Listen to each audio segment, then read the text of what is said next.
Авыл җирлекләреннән, төрле оешма предприятиеләрдән килүчеләрне Шикәрчеләр микрорайоны мәчете манарасыннан ишетелгән вәгазьләр үзенә тартып торды. Вәгазьне исә республика мөфтие урынбасары Рөстәм хәзрәт Хәйруллин сөйләде. Bir-birimizga yo'l berib, bir-birimiz uchun duolarni qilarga tiyishmiz. Ham mana shu yo'l, ul to'g'ri yo'l. Ul jannatga olib bora turgan yo'l. Boshqa turli yo'llar, og'imlar, narsalar, ular gunohlar. Alloh taolo ulardan bizni saqlasin edi. 41 мәчете булган Нурлат районы җәмгыятебездә иң динле районнарның берсе санала дип белдерде ул. Шунда ук мәчет картлары җыелган халыкның сорауларына җавап биреп, фитра, фидия садакалары турында сөйләде.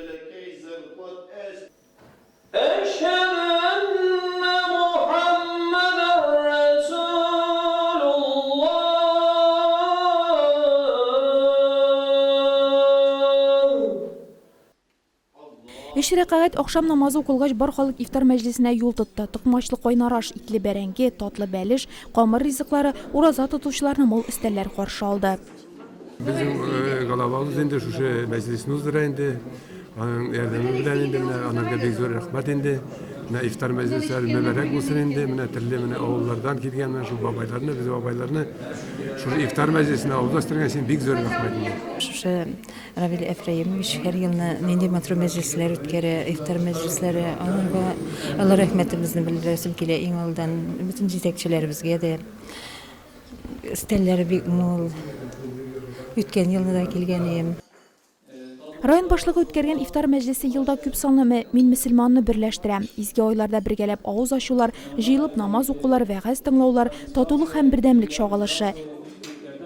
Районыбыз бик матур узып бара.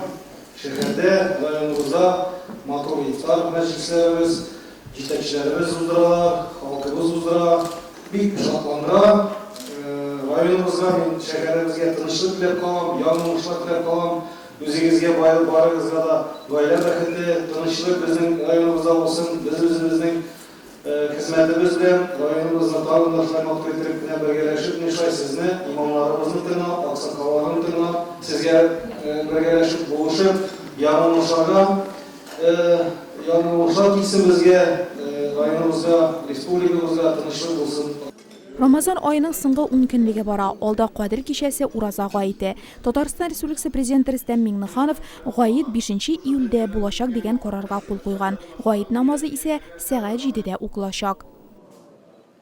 Барыбызны да имам җибап килде. 3 кеше килдек без Кекратаудан. Бик зур рәхмәт оештырган кешеләргә. Ходай Тәгалә барыгызга да, аларга да, начальствога да Ходай Тәгалә исәнлек, саулык, сәламәтлек, уразабалыкны тотып чыгарган насыйп итсен. Исәнлек, саулык белән. Нурлаттан шакыру белән килдем. Аллаһның рәхмәте жаусын. Шуның хәтле хөрмәт, шуның хәтле зур дәрәҗәгә һич мөмкинлегем, исәнлегем булмаса да hiç binanı kişire almadım, bana kilmişe buldur almadım.